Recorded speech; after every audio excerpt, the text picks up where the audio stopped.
Hello बच्चों, आज मैं आपके सामने एक बढ़िया सा टॉपिक लेके आया हूँ, इक्विवेलेंट मास और इक्विवेलेंट वेट। इस टॉपिक को आप ये नहीं कह सकते कि सिर्फ 11th क्लास का ही है, क्योंकि ये टॉपिक ऐसी चीज़ है, ये एक ऐसी चीज़ है, मास है जिसका आपको यूज़ 11th 12th उसके आगे पीछे सब जगह आपको काम पड़ेगा। ठीक है, तो इक्विवेलेंट मास क्या होता है और कैसे निकाला जाता है, ये बहुत इंपॉर्टेंट है, क्योंकि न्यूमेरिकल्स वगैरह में इसका बहुत यूज़ है। ठीक है, तो बहुत अच्छे से समझते हैं इसको आज, इक्विवेलेंट वेट को। ठीक है, सो इक्विवेलेंट मास क्या होता है हमारा। अगर डेफिनेशन की बात की जाए, ठीक है, सो डेफिनेशन क्या है कि the number of parts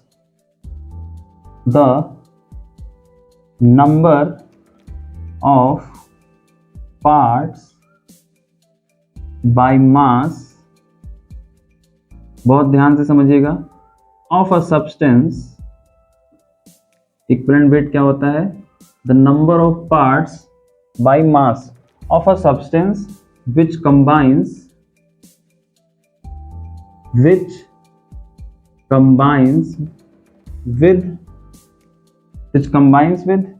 or displaces, ठीक, वन, ऐसे कह सकते हैं, displaces डायरेक्टली और इनडायरेक्टली। ठीक है, बहुत सारे कंडीशंस हैं, डायरेक्टली और इनडायरेक्टली 1.008 पार्ट्स ऑफ हाइड्रोजन, ठीक है, by mass, parts by mass of hydrogen. ठीक है, हर जगह लिखना पड़ेगा, parts by mass of hydrogen, और 8 parts by mass of oxygen, और 35.5 parts by mass of chlorine. तो ये है definition, the number of parts by mass of a substance which combines with और डिस्प्लेसेस डायरेक्टली और इनडायरेक्टली इतने parts by mass of hydrogen, या किसी reaction में 8 parts by mass of oxygen, और या किसी रिएक्शन में 35.5 parts by mass of chlorine. ठीक है, तो कोई किसी के टर्म्स में भी ले सकते हैं, ये स्टैंडर्ड चीजें हैं, जैसे हम लोगों ने बताया था आरएएम जब हम लोगों ने पढ़ा था। ठीक है, तो उसमें हम लोगों ने डिस्कस किया था कि कुछ स्टैंडर्ड क्या लिए जाते हैं, एटम्स लिए जाते हैं, जिनके कंपैरिजन में हम लोग दूसरी चीजें निकालते हैं। ठीक है, एक एग्जांपल से समझते हैं, जैसे मान लीजिए हमारे पास जिंक है। ठीक है, जिंक की रिएक्शन हम कराते हैं H2SO4 से। ठीक, तो ये क्या बनाएगा? ये बनाएगा जिंक सल्फेट, और हाइड्रोजन गैस क्या हो जाएगी? डिस्प्लेस हो जाएगी। ठीक है, अब इस रिएक्शन को अगर वेट में थोड़ा सा कन्वर्ट करते हैं तो जिंक का कितना होता है एटॉमिक मास? 65। ठीक है, और H2SO4 का कितना होता है? 98। हाइड्रोजन कितना डिस्प्लेस हो रहा है? 2 ग्राम। ठीक है, पर मोल के हिसाब से। अब देखिए, डेफिनेशन के हिसाब से अगर मुझे जानना है what is the equivalent mass of या इक्विवेलेंट वेट ऑफ जिंक, तो जिंक कितने पार्ट्स बाय हाइड्रोजन डिस्प्लेस कर रहा है। ठीक है, अब देखिए 65 पार्ट्स अगर मैं बाय मास ऑफ जिंक ले रहा हूं, तो ये कितने parts by mass of hydrogen displace कर रहा है? 2 parts. So 2 parts by mass of hydrogen are displaced by 65 parts by mass of zinc. ठीक है, ये आपको दिख रहा है, 2 पार्ट्स बाय मास किससे डिस्प्लेस हो रहे हैं? 65 पार्ट्स जिंक के। ठीक है, एकदम एग्जैक्ट नहीं ले रहे, 1 ले रहे हैं, इसको अप्रॉक्स मान लेते हैं। ठीक है, कैलकुलेशन में थोड़ा आसान हो जाएगा। अगर 1 पार्ट बाय मास हमें देखना होगा, क्योंकि डेफिनेशन हमारी यही कहती है, 1 part by mass of hydrogen will be displaced by how many parts of zinc? 65 by 2।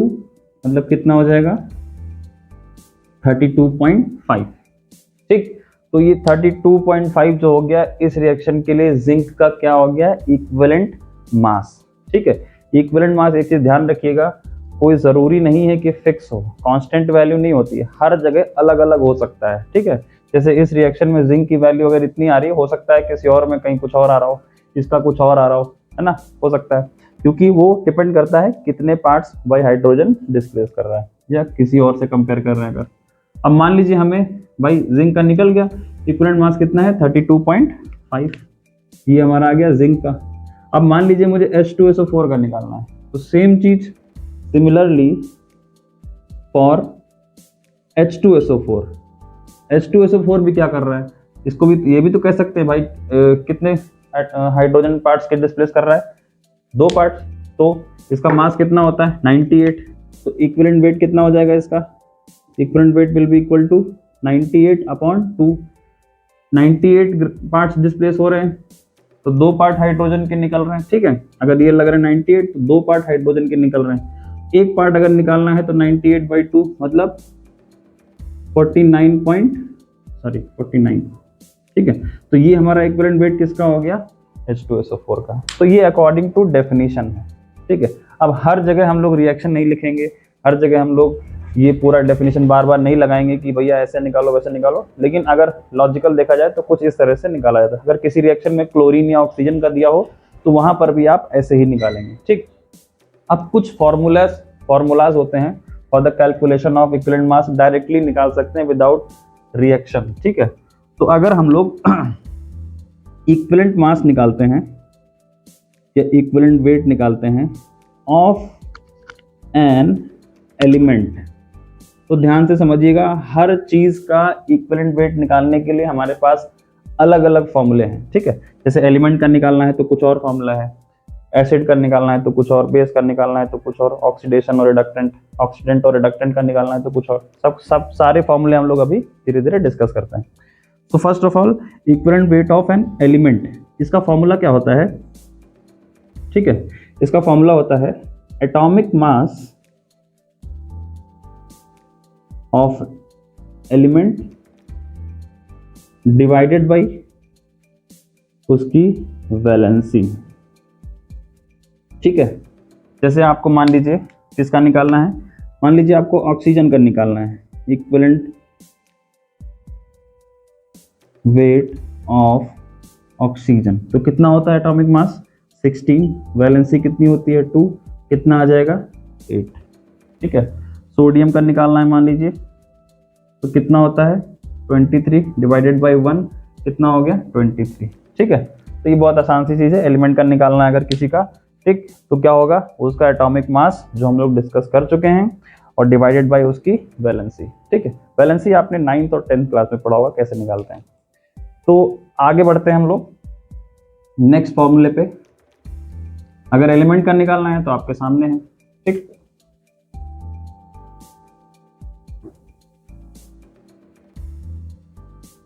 अब मान लीजिए हमें किसी सॉल्ट का निकालना है, किसका निकालना है सॉल्ट का, ये फॉर्मूला आप नोट कर लीजिएगा। So now second formula, equivalent weight of a salt, salt में हम लोग पहले ले रहे हैं नॉर्मल सॉल्ट। ठीक है, नॉर्मल सॉल्ट जैसे उसमें ना H हो ना OH हो, उस तरह वाले फॉर्मूले। ठीक है, तो उनका फॉर्मूला जो होता है that is formula wait of the salt divided by total charge on cation या anion, दोनों में से कोई भी ले सकते हैं आप, टोटल चार्ज देखना है हमें। ठीक है, फॉर एग्जांपल आपके पास सपोज नॉर्मल सॉल्ट में सबसे अच्छा है NaCl। ठीक है, NaCl का हमें इक्विवेलेंट वेट निकालना है, तो उसका क्या हो जाएगा formula weight of the salt कितना होता है 23 + 35.5, ये कितना हो जाएगा 58.5। ठीक है, 58.5। अब टोटल चार्ज ऑन कैटायन या एनायन, तो Na पर भी प्लस होता है और Cl पर भी माइनस होता है एक, तो टोटल चार्ज कितना हो गया 1, सो इक्विवेलेंट वेट कितना आ जाएगा 58.5, ठीक है, नॉर्मल हो गया। जैसे मान लीजिए हम लोग दूसरा सॉल्ट लेते हैं, सपोज अपन ने लिया सोडियम कार्बोनेट, ठीक है, इसका निकालना है हमें इक्विवेलेंट मास। अब क्या करना है भाई, इसका मोलर मास कैलकुलेट कीजिए। तो मोलर मास इसका कितना होगा 23 दूनी 46 और 12 8 16 8 4 8 2 10 106। फॉर्मूला वेट कितना हो गया इसका 106। अब टोटल चार्ज ऑन कैटायन, जब इसको ब्रेक करेंगे आप तो it will form 2 sodium ion या फिर एक कार्बोनेट आयन। तो कैटायन पे चार्ज कितना है, एक आयन पे +1 तो 2 आयन पे 2, तो 2 से डिवाइड कर दीजिए, या फिर अगर एनायन कर लेते तो वैसे -2 लिखा हुआ तो 2 से डिवाइड कर देते हैं, ठीक है। तो ये हमारा हो गया सोडियम कार्बोनेट का, कितना हो गया 53, ठीक है। और कुछ ले लीजिए, मान लीजिए बेरियम क्लोराइड ले लिए सपोज, इसका मोलर मास अगर निकालना है आपको, तो बेरियम का कितना होता है मोलर मास, बेरियम का मोलर मास होता है 137, कितना होता है 137, और 35.5 का डबल हो गया 71। मोलर मास कितना आ जाएगा इसका 208, कितना आ गया 7 8 7 10 11, ठीक 208 आ गया, डिवाइडेड बाई, अब बेरियम को अगर तोड़ेंगे बेरियम क्लोराइड को, इट विल गिव बेरियम +2 और 2Cl-, तो एनायन पर भी हमारा -2 है चार्ज और इस पे कितना है 2 है, तो 2 से डिवाइड कर देंगे और फटाफट आपका आ जाएगा 104, ठीक है। तो इस तरह से किसके निकलेंगे नॉर्मल सॉल्ट्स के, ठीक है, divided by charge on cation या एनायन। अब मान लीजिए आपको निकालना है एसिडिक सॉल्ट का निकालना है, तो equivalent weight of an acidic salt, ठीक है, इसमें H वगैरह होते हैं, तो फॉर्मूला क्या हो जाएगा इसका, formula weight of the salt divided by number of replaceable hydrogens, कितने हाइड्रोजन रिप्लेस हो सकते हैं, एसिडिक सॉल्ट वही होता है, ठीक है, तो उसमें बस हाइड्रोजन गिनने हैं। तो कितने हो सकते हैं, जैसे मान लीजिए कोई एग्जांपल ले रहे हैं, suppose we have sodium bicarbonate, ठीक है, सोडियम बाइकार्बोनेट, इसका निकालना है अगर हमें इक्विवेलेंट वेट, तो इसका कितना हो जाएगा मोलर मास अगर कैलकुलेट करेंगे हम इसका फॉर्मूला वेट, तो ये हो गया हमारा 23 1 12 और 48, ठीक है, तो 4 4 6 14 8 84, कितना हो गया 84, ठीक है। अब divided by number of replaceable hydrogen कितने हैं, सिर्फ एक है, यही हट सकता है, तो डिवाइडेड बाई 1 कितना हो जाएगा हमारा इसका 84, ठीक। दूसरा आप ले लीजिए, सपोज मान लीजिए आपने लिया कैल्शियम बाइकार्बोनेट, ठीक, इसमें कितने हाइड्रोजन रिप्लेस हो सकते हैं, एक आयन में एक है तो 2 आयन में कितने हो जाएंगे 2 हाइड्रोजन, ठीक है। अगर इसका मोलर मास निकाला जाए, सॉरी जो फॉर्मूला वेट जिसको हम बोल रहे हैं, फॉर्मूला वेट कितना हो जाएगा इसका, तो 40 2 24 और 48, ठीक है, ये कितना हो गया 8 8 16 26 तो 22 और 4 5 2 7 4 11, सॉरी 4 20 22 6 2 8 12 16 162, ये आ रहा है 162, इसको ऐड करेंगे आप और divided by number of replaceable hydrogen कितने हैं यहाँ पे 2, तो ये कितना हो जाएगा 81, ठीक है। तो इस तरह से आप किसी एसिडिक सॉल्ट का क्या निकालेंगे, एसिडिक सॉल्ट का इक्विवेलेंट वेट निकालेंगे, ठीक। अब हम लोग बात करते हैं नेक्स्ट फॉर्मूले की अपने, that is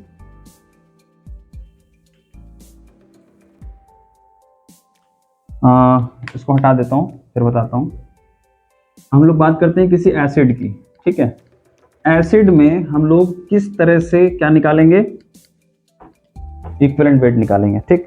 so fourth formula equivalent weight of an acid, ठीक है, अभी ध्यान से समझिएगा। तो इसका फॉर्मूला क्या होता है, is equal to molar mass of acid divided by basicity. ठीक है, अभी मोलर मास तो निकाल लेंगे, बेसिसिटी की बात करते हैं। तो बेसिसिटी बेसिकली क्या होता है, अगर शॉर्ट में समझें तो भाई जैसे हमारे पास एक एसिड है HCl, ठीक है, इसको अपन अगर ब्रेक करता है, पानी में डालता है तो क्या होगा, ये 2 आयन देगा H+ और Cl-। ठीक है, तो अगर जैसे मान लीजिए H2SO4 ले लिया तो ये कितने आयन्स दे रहा है, 2 H+ आयन दे रहा है और सल्फेट आयन दे रहा है। तो हमें क्या देखना होता है कि 1 मोल अगर आप एसिड ब्रेक करते हो या आयनाइज करते हो तो वो कितने H+ आयन दे रहा है। ठीक है, तो वो उसकी होती है बेसिसिटी। बेसिसिटी क्यों बोलते हैं ये भी आप समझ सकते हो, क्योंकि भाई चेक कैसे किया जाता है, एसिड की बेसिसिटी जो चेक की जाती है वो बेस से चेक की जाती है। ठीक है, कैसे, जैसे मान लीजिए हमारे पास मोनोहाइड्रोक्सी कोई बेस है NaOH, ठीक, तो इसको अगर मैं HCl के साथ मिलाता हूं तो कितना मोल HCl लगेगा। अगर 1 मोल NaOH हम लोग ले रहे हैं तो उसको कंप्लीट न्यूट्रलाइज करने के लिए कितना मोल HCl लगेगा वो हमको देखना है। ठीक है, तो अगर इसको हम कंप्लीट न्यूट्रलाइज करेंगे तो हमको सिर्फ 1 ही मोल HCl लेना है।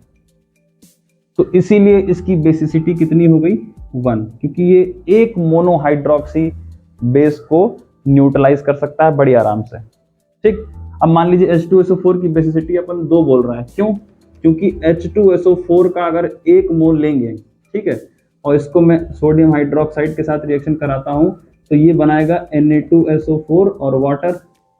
अब देखिए रिएक्शन अभी बैलेंस नहीं है, ऊपर वाली ऑटोमेटिक बैलेंस हो गई थी। ठीक, इस रिएक्शन को बैलेंस करने के लिए आप क्या करोगे, यहाँ 2 लगाओगे, अब बैलेंस हो गई, हाँ, और यहाँ पे भी क्या लग जाएगा, 2। तो उससे मतलब नहीं है, मतलब इससे है। अब देखिए ये रिएक्शन आपकी बैलेंस हो गई है, तो आपके 1 मोल H2SO4 ने सोडियम हाइड्रोक्साइड के 2 मोल्स को कंप्लीट न्यूट्रलाइज कर दिया। ठीक है, इसलिए इसकी बेसिसिटी कितनी हो गई, 2। इसीलिए बेसिसिटी बोला जाता है, क्योंकि एसिड न्यूट्रलाइज किसको करता है, बेस को। तो 1 मोल H2SO4 कितने बेस को न्यूट्रलाइज कर रहा है, 2 वाले को, तो इसकी बेसिसिटी कितनी हो गई, 2। तो इतना आपको नहीं सोचना है, आपको डायरेक्ट समझना है कि किस तरह से निकालना है। तो समझने के लिए वो क्या है, जितना H निकालेगा उतनी ही उसकी बेसिसिटी होगी। भाई ये हमारे पास क्या है, H2SO4 है, इसकी बेसिसिटी कितनी हो जाएगी, 2। अगर मान लीजिए हमारे पास एक एसिड है HNO3, तो इसकी बेसिसिटी कितनी हो जाएगी, बेसिसिटी कितनी हो जाएगी इसकी, 1। इसकी कितनी है, 2। इसकी कितनी है, 1। ठीक है, मान लीजिए हम लोग एक और एसिड लेते हैं H3PO4, ठीक है, ये कितना H निकालेगा, 3H+, और ये क्या निकालेगा, PO4-3 फॉस्फेट आयन। ठीक, इसकी बेसिसिटी कितनी हो जाएगी हमारे पास, 3। तो बेसिसिटी आपको सामने ही दिख रही है। ठीक, कोई और एसिड ले लीजिए आप, मान लीजिए आपने लिया एसिटिक एसिड CH3COOH, तो ये क्या हो जाएगा, अरे तो ये हमको देगा एक H+ आयन और ये हो गया CH3COO- एसिटेट आयन। तो इसकी बेसिसिटी कितनी हो गई, 1। ठीक है, कुछ एसिड्स ऐसे भी होते हैं, जैसे मान लीजिए हमारे पास क्या है H3PO3 या फिर H3PO2। इनमें क्या होता है, इनकी बेसिसिटी जो होती है वो सामने नहीं दिखती है। जैसे ये है, इस वाले में क्या होगा, H3PO3 वाले में ये तीनों H नहीं निकालेगा, ये सिर्फ कितने H निकालेगा, 2, और क्या बनाएगा, HPO3-2। ठीक, और ये क्या बनाएगा, ये सिर्फ एक ही H देता है, और क्या बनाएगा, H2PO2-1। ठीक है, ये कैसे होता है, ये आप समझिए पहले कि इन दोनों की बेसिसिटी उतनी नहीं है जितनी ये H सामने दिख रहे हैं। भाई इसमें क्या हो रहा था, जितना H दिख रहा है, और इसमें देखिए एक H दिख रहा है तो एक बेसिसिटी है, इसमें 3 दिख रहा है, 3 है, 1 है, 1 है, 2 है, 2 है, 1 है, 1। ठीक है, लेकिन इन दोनों में ऐसा नहीं है। तो ऐसा क्यों है, तो ये स्ट्रक्चर पे डिपेंड करता है इसके। अगर स्ट्रक्चर की बात करें तो जैसे मान लीजिए ये H3PO3 का है, सपोज ये डबल बॉन्ड O और ये कुछ इस तरह से। ठीक है, कितने ऑक्सीजन है, 3, तो 2 तो हमारे ऐसे हो गए और 1 हमारा कुछ इस तरह से। ये स्ट्रक्चर है H3PO3 का। ठीक है, और दूसरे वाले का क्या है, कुछ इस तरह से स्ट्रक्चर हो गया। ठीक है, ये हो गया H3PO2 का, ठीक है, H3PO2 का।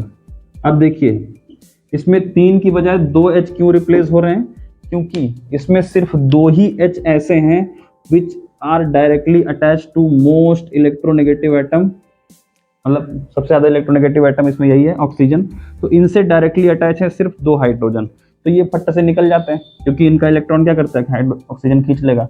लेकिन ये वाला जो हाइड्रोजन है ये कम इलेक्ट्रोनेगेटिव एटम से जुड़ा हुआ है फॉस्फोरस से, तो ये रिप्लेस नहीं होता है, ठीक है।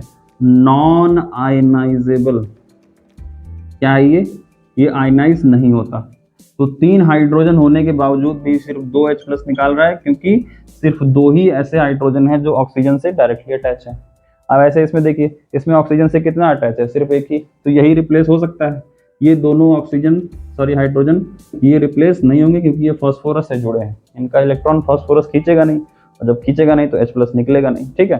तो ये कितना H प्लस देता है, सिर्फ एक H प्लस। ये दोनों क्या है, नॉन आयनाइजेबल, ठीक है, बात समझ में आ गई होगी। तो इन दोनों का आपको अलग से याद रखना है, ठीक। तो अब इसको हटा देता हूँ।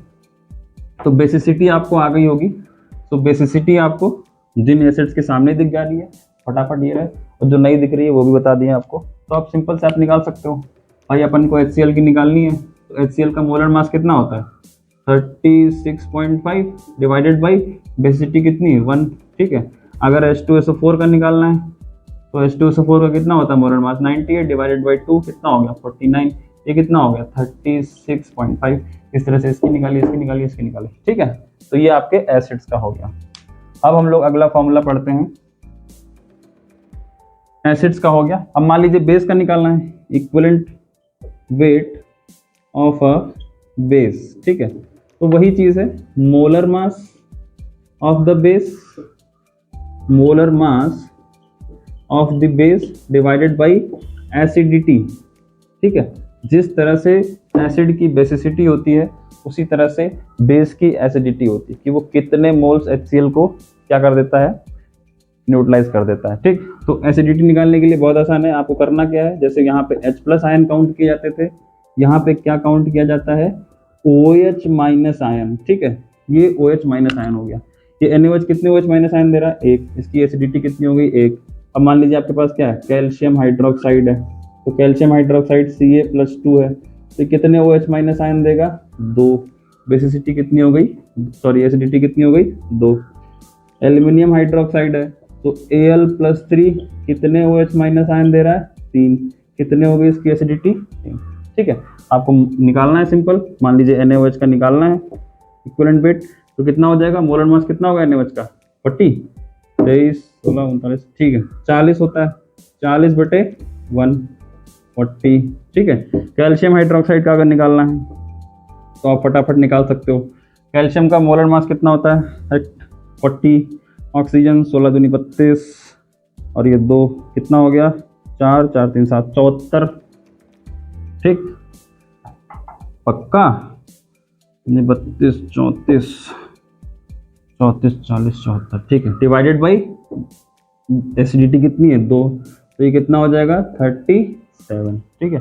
इस तरह से आपको कैलकुलेट करनी है। एल्युमिनियम का निकालेंगे तो 3 से डिवाइड कर देंगे, ठीक है। तो ये हो गए हमारे एसिड, बेस, सॉल्ट्स और एलिमेंट्स की क्या, एलिमेंट्स की इक्विवेलेंट वेट, ठीक। एक और निकाल सकते हैं आप, जैसे मान लीजिए आपको किसी आयन का निकालना हो, ये आपको बहुत काम पड़ेगा। Equivalent weight of anion, anion है मतलब अलग अलग लिखा है, एनायन वो कैटायन वाला नहीं है, ठीक है, दोनों हो सकता है। अभी देखिए equivalent weight of anion, तो इसमें सिंपल सा फॉर्मूला क्या होता है, एटॉमिक मास, ठीक है, upon charge, atomic mass upon charge. जैसे मान लीजिए किसी का निकालना है, सपोज आपको जिंक का निकालना है, जिंक +2 आयन का इक्विवेलेंट वेट निकालना है, तो क्या करेंगे, जिंक का एटॉमिक मास कितना होता है, 65, और डिवाइडेड बाय चार्ज कितना है उसके ऊपर, 2, ठीक है। ऐसे ही मान लीजिए आपको निकिल +4 का निकालना है, तो निकिल का एटॉमिक मास जो भी दिया होगा डिवाइडेड बाई 4, ठीक है। ये बड़ा आसान होता है, ये आपको काम पड़ेगा जब आप इलेक्ट्रोकेमिस्ट्री पढ़ोगे, तो वहाँ पे आपको न्यूमेरिकल में ये चीज़ें काम पड़ेंगी, ठीक है। तो इसको नोट कर लीजिए। इसके बाद हम लोग पढ़ते हैं equivalent weight of oxidant and reductant का। किसका? Equivalent weight of oxidant and reductant. Oxidant और रिडक्टेंट क्या होते हैं? मतलब वही ऑक्सीडाइजिंग एजेंट्स या फिर रिड्यूसिंग एजेंट्स, ठीक है। उनका भी बहुत काम पड़ता है टाइट्रेशन वगैरह में। तो इक्विवेलेंट वेट ऑफ ऑक्सीडेंट्स और रिडक्टेंट्स, ठीक है। जैसे मान लीजिए हमारे पास, तो पहले तो फॉर्मूला समझ लेते हैं। तो वही है हमारा formula, molar mass divided by number of electrons taking part in the process, जिसको हम लोग एन फैक्टर बोलते हैं। क्या बोलते हैं? एन फैक्टर, ठीक है। ये चीज ध्यान रखिएगा। अभी समझाता हूं। जैसे मान लीजिए एग्जांपल लेते हैं। जैसे मान लीजिए अपन के पास क्या है, अपन के पास KMnO4 है। क्या है? पोटेशियम पर मैंगनेट, ठीक है। ये क्या है? एक ऑक्सीडाइजिंग एजेंट है। एसिडिक मीडियम में क्या होता है, इसका जो एक्टिव पार्ट है MnO4 माइनस वाला, ये किस में कन्वर्ट हो जाता है? Mn+2 में, एसिडिक मीडियम में, ठीक है। तो यहाँ पे ऑक्सीडेशन स्टेट इसका कितना है? +7। कितने में जा रहा है? +2 में जा रहा है। तो कितने का चेंज आ रहा है? कितने इलेक्ट्रॉन्स का हो रहा है? +5 का। तो यहाँ पे 5 इलेक्ट्रॉन ये गेन करेगा और +2 में क्या हो जाएगा? कन्वर्ट कर जाएगा।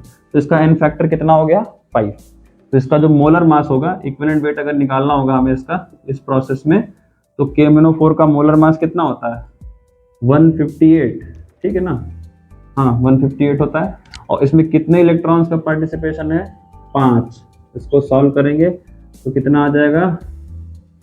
31.6, ठीक है। इस प्रोसेस में KMnO4 का इक्विवेलेंट वेट कितना है? 31.6। अभी हमने एक और चीज बोली थी कि इक्विवेलेंट वेट जो होता है वो किसी का फिक्स नहीं होता, कभी भी चेंज हो सकता है। मतलब प्रोसेस पे डिपेंड करता है कहाँ हो रहा है। जैसे इसी KMnO4 का अपन अगर एसिडिक मीडियम में ना करके कुछ इस तरह से करता है, ये इसमें कन्वर्ट हो जाएगा, ठीक है। इधर क्या होगा? इधर ऑक्सीडेशन स्टेट कितना है? +7, और इधर कितना आ गया? +4। कितने इलेक्ट्रॉन गेन कर रहा है ये? कितने इलेक्ट्रॉन गेन कर रहा है? 3 इलेक्ट्रॉन्स। 3 इलेक्ट्रॉन्स गेन करेगा, मतलब एन फैक्टर कितना हो गया? 3। अब इसी KMnO4 का इक्विवेलेंट वेट इस प्रोसेस में कितना आएगा? 158/3। कितना हो गया? 3 × 5 = 15, ठीक है। और 3 दूनी 6। अब कितना बचा? 2 ठो बचा, तो 3 × 6 = 18, ऐसे कुछ आएगा 52.6 अराउंड। तो ये देखो चेंज हो गया इक्विवेलेंट वेट। एक ही सब्सटेंस है, ये भी KMnO4 ही है कि नहीं? ठीक है। अभी मान लीजिए जैसे हमारे पास K2Cr2O7 है, पोटेशियम डाइक्रोमेट, ठीक है। एसिडिक मीडियम में ये क्या करता है? ये जो इसका एक्टिव पार्ट है Cr2O7-2, ये किस में कन्वर्ट हो जाता है? Cr+3 में। कितना इलेक्ट्रॉन लेगा ये लेगा, यहाँ पे कितना है?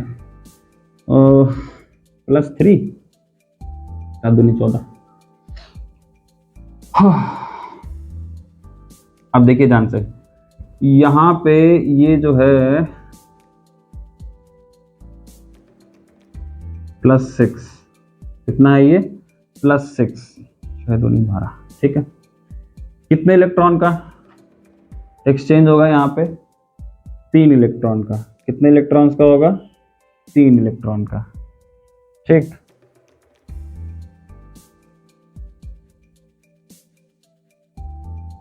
तीन नहीं, 6 का होगा, क्योंकि भाई ये देखिए Cr2 है ना, तो 2Cr बनेगा। एक क्रोमियम 6 से 3 में जा रहा है, 3 इलेक्ट्रॉन, और 2 क्रोमियम जाएंगे तो कितने इलेक्ट्रॉन का चेंज होगा? 6 का, ठीक है। अब इसका अगर इक्विवेलेंट वेट निकालना है तो इक्विवेलेंट वेट मोलर मास कितना होता है पोटेशियम डाइक्रोमेट का? पोटेशियम डाइक्रोमेट का मोलर मास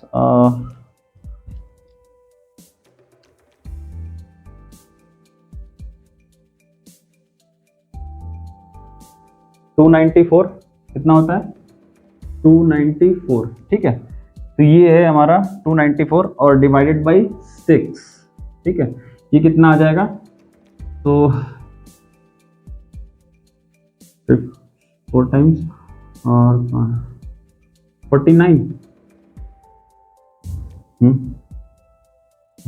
5, ठीक है 49 आ गया, ठीक है। तो K2Cr2O7 का कितना हो गया, इस तरह से किसी का भी आप निकाल सकते हो। मान लीजिए आपने FeSO4 ले रखा है, ठीक है, FeSO4, इसमें क्या है, ये कहाँ से कहाँ जाता है, +2 से +3 में जाता है, ठीक है। ये क्या करता है, एक इलेक्ट्रॉन लूज करेगा, तो इसका n फैक्टर कितना हो गया 1, तो इसका इक्विवेलेंट वेट कितना हो जाएगा, मोलर मास अगर इसका निकालोगे तो आएगा 152, ठीक है, डिवाइडेड बाई 1 कितना आ जाएगा 152, ठीक। तो इस तरह से निकाले जाते हैं आपके क्या। अब मान लीजिए एक और है जो आपको मिलता है, that is oxalic acid dihydrate H2C2O4.2H2O, ठीक है। इसमें जो हमारा C2O4 है -2, ये किस में कन्वर्ट होता है CO2 में, ठीक है। तो इधर है +3 और इधर है +4, ठीक है। और ऑक्सीडेशन हो रहा है, कितने इलेक्ट्रॉन का लॉस होगा, 2 इलेक्ट्रॉन का। क्यों, क्योंकि ये क्या है, ये +3 से +4 में जा रहा है, एक इलेक्ट्रॉन, एक कार्बन, 2 कार्बन कितने में जाएंगे, सॉरी 2 कार्बन जब कन्वर्ट होंगे तो कितने इलेक्ट्रॉन का लॉस करेंगे, 2 का, क्योंकि एक कार्बन कितने कर रहा है, 1 का। तो एन फैक्टर कितना हो गया इसका 2, तो इक्विवेलेंट वेट कितना हो जाएगा, इसका होता है 126, है ना, हाँ 126/2, तो ये कितना हो जाएगा 63। तो इस तरह से आपके ऑक्सीडेंट्स या रिडक्टेंट्स के इक्विवेलेंट मास कैलकुलेट किए जाते हैं। तो यहाँ पे आपको एक चीज़ और पता चली होगी कि एक ही सब्सटेंस का इक्विवेलेंट वेट अलग अलग हो सकता है ना, कांस्टेंट नहीं होता, जैसे एटॉमिक मास कांस्टेंट कर देते हैं, ठीक है। तो ये चीज़ आप नोट कर लीजिए, ये बहुत काम आने वाला है आपके न्यूमेरिकल्स में, ठीक है, इसको नोट कर लीजिए। अब जो है इसके बाद एक छोटी सी और डेफिनेशन बचती है, तो वो भी यहीं पे समझ लेते हैं। हमारे पास आती है डेफिनेशन ग्राम इक्विवेलेंट वेट की। जैसे हम लोगों ने पिछले लेक्चर में ग्राम एटॉमिक मास पढ़ा था, पहले एटॉमिक मास पढ़ा था, फिर ग्राम एटॉमिक मास। अब इन्हीं वैल्यूज को अगर हम लोग ग्राम में रिप्रेजेंट करने लगते हैं तो वो बन जाता है ग्राम इक्विवेलेंट वेट, ठीक है। सो ग्राम इक्विवेलेंट वेट क्या है, the mass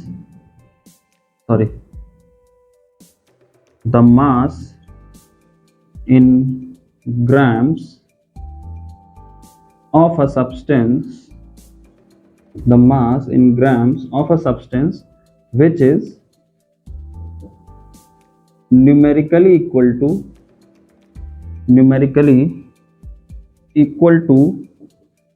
the equivalent weight of that substance, उसी सब्सटेंस के इक्विवेलेंट वेट के न्यूमेरिकली इक्वल हो, बस ग्राम लगा देना है, यही वैल्यूज हैं, इन्हीं के आगे ग्राम लगा दो तो इसी को क्या बोला जाएगा, ग्राम इक्विवेलेंट वेट, ठीक है। एक छोटा सा फॉर्मूला होता है हमारे पास, नंबर ऑफ, इसको पहले अगर कंप्लीट करें, is called as gram equivalent weight, ठीक है।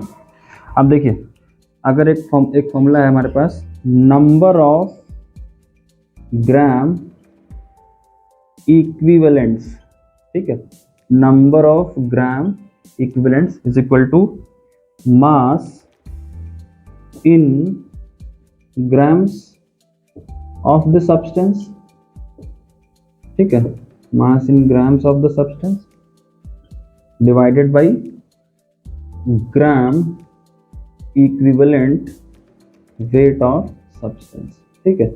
ये फॉर्मूला आपको बहुत काम आने वाला है, इसको शॉर्ट में लिखता हूँ, मास इन ग्राम्स को हम लोग W से रिप्रेजेंट करते हैं और इक्विवेलेंट वेट को E से लिखते हैं। तो नंबर ऑफ ग्राम इक्विवेलेंट्स आपको बहुत काम आने वाले हैं, ये फॉर्मूला आपको अच्छे से आना चाहिए, W/E, ठीक है। एक और फॉर्मूला है आपके पास, वो हमने बताया था अभी, जैसे एक हमने फॉर्मूला बताया था ना, atomic equivalent weight of element, equivalent weight of element, क्या बताया था मैंने formula, atomic mass divided by valency, ठीक है। तो अगर एटॉमिक मास निकालना है हमें तो ये फॉर्मूला बहुत काम आता है, इक्विवेलेंट वेट इनटू वैलेंसी, ठीक है। इससे अगर मल्टीप्लाई कर देंगे तो हमारा एटॉमिक मास आ जाएगा, ठीक है, उसी चीज़ का। तो एटॉमिक मास, ये दोनों फॉर्मूले बहुत इंपॉर्टेंट है, is equal to equivalent weight into valency of the element. ठीक है, तो ये दोनों फॉर्मूले हैं, और पीछे के जितने फॉर्मूले बताए इक्विवेलेंट वेट से रिलेटेड, ये आपको सारे पढ़ने हैं, क्योंकि आपको सारे कहीं ना कहीं काम आएंगे। ठीक है, तो एक साथ ये सारे हो चुके हैं। ठीक है, अब इसके बाद जो है हम लोग कुछ न्यूमेरिकल्स डिस्कस करेंगे नेक्स्ट लेक्चर में। तब तक के लिए बने रहिए हमारे चैनल पे। ठीक है, थैंक यू।